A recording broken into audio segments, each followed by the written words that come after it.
background, Courtney Anderson is live with some XL crews this morning finding out some of the damage for herself, so stick with us. Thank you, guys. It is a breezy morning out here, but in no comparison to what was yesterday.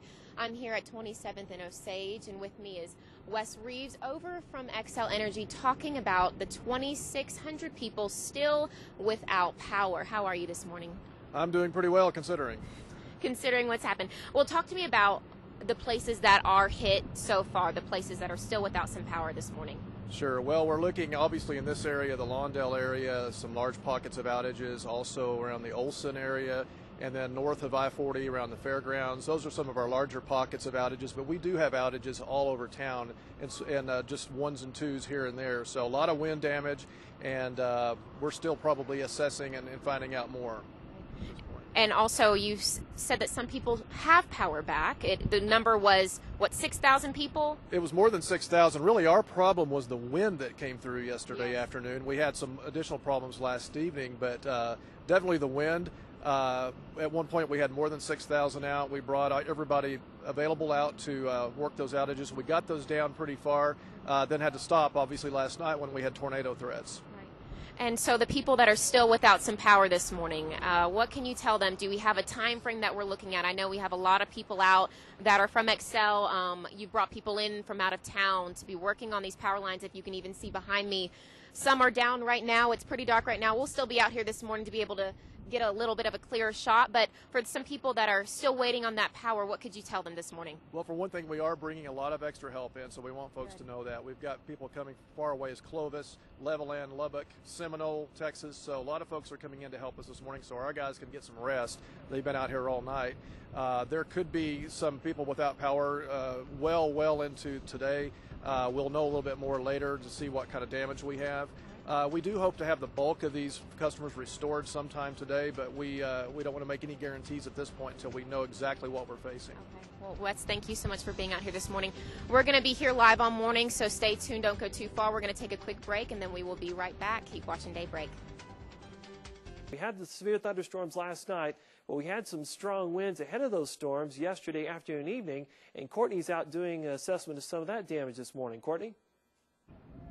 Thank you, Steve. We're here at 27th and Osage assessing the damage from yesterday's storm. As you can see behind me, we have some power lines that have gone down. There were a total of 5 that actually hit some cars, but people are here this morning bringing those back up, trying to get some life back to this place. It was a little eerie when you walked into this place and drove in. There's not a lot of activity going on. But we've been talking to officials all morning from Texco and also from XL Energy, giving us some latest information regarding what's going on, who's out here, who's working. We're going to have that coming up in this short period of time. But quickly, we're going to take a quick break. We're going to be back in the next 10 minutes. Stay tuned. Don't go too far because we have that latest information coming up. Thanks. Courtney's out live assessing the damage from that. Courtney? Thank you, Steve. We're here at 27th and Osage, and we are discussing all of the damage done from the storms of yesterday. We were talking to officials all morning. I've been on the phone with TxDOT and also with XL, and TxDOT was talking about how they've had workers out since 2 a.m. cleaning all of the roads and also the hail that was left. Luckily, they said that there wasn't a lot to clean up, which was very fortunate in that case. You can actually, I don't know if you can hear it, but there's screaming coming back here because there is no power, and so men are trying to work in order to conduct traffic in a proper fashion, as long as workers behind him can work in a fashionable manner in order to get these power lines up. In this far back corner over here, we still have 1 power line down, but 5 were down from this morning, so they've made great progress in order to get back those numbers and the people that have lost power. Along with that, XL has been talking to Groover, and I know that we had a fire yesterday and wanting you to reduce that energy used, but talking to officials from them, they have stated that you don't necessarily have to do that because we've had plenty of people who have not been able to have a choice of power this morning. The numbers have gone down drastically. They were from 6,000 starting yesterday with people without power. Early this morning when we got into the station, it was 3,800, and now it's down to 2,600. So they are working very, very hard, very, very diligently in order to get you that power. They've brought people in all across the Panhandle in order to get as quickly of a job done as they possibly can. When we come up, we're going to be talking about some safety precautions, because I know that weather is still looking bad for some areas, and we want to make sure people are protected and also that they're informed. If any new updates are coming your way, we'll make sure to keep you well informed on those things. We're going to toss back to you guys in the station, and we'll be right back.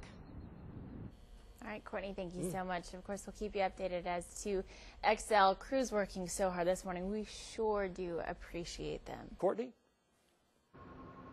Thank you, Steve. We're here at 27th and Osage assessing the damage of the storm of yesterday.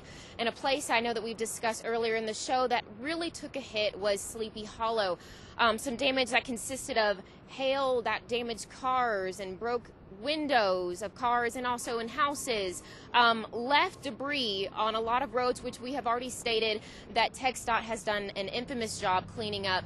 A lot more coverage, a lot more story on all of these details of the people behind the scenes really trying to clean things up and get things back to a place of normalcy for each of us. When we come back, we're going to be continuing to talk about the current news, anything that's up to date and the latest that we can inform you on. And also with that, we're going to be talking about some safety tips in order to keep you prepared and keep you safe. We're going to take a quick break in the show. We're going to be right back. Just keep watching Daybreak. Courtney Anderson's been live all morning assessing some of the damage from the strong winds we had yesterday. Courtney, what's going on?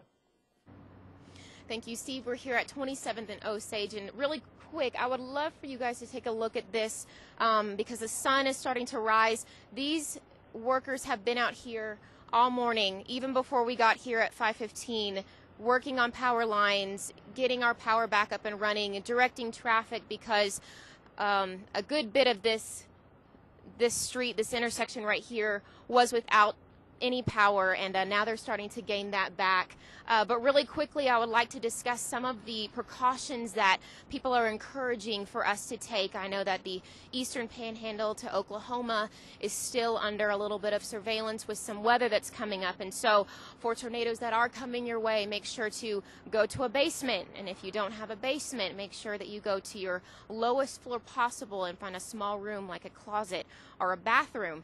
But something that is really crucial that maybe we can start to prep for today while the weather is still good is a tornado emergency kit, and in that is an AM, FM radio, flashlight, batteries, entertainment like books and cards, blankets, pillows, food, anything like that, in order to have anything that's needed. You don't know how long you're going to be down there. You don't know how long the storm is. Luckily, our storm did not take too much time to pass, but we can't predict how long the others will.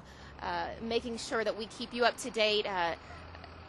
We've had TxDOT just working alongside of us, also Excel just giving us the most current. People have been out here all morning bringing people in from different parts of the Panhandle in order to get this place back up and running in a timely fashion, and they have done so very well. They've been able to restore over 3,000 power lines in less than 24 hours. And so for all of you workers out there, we want to say thank you. Thank you so much for the work that you've done and the fashion that you've done it.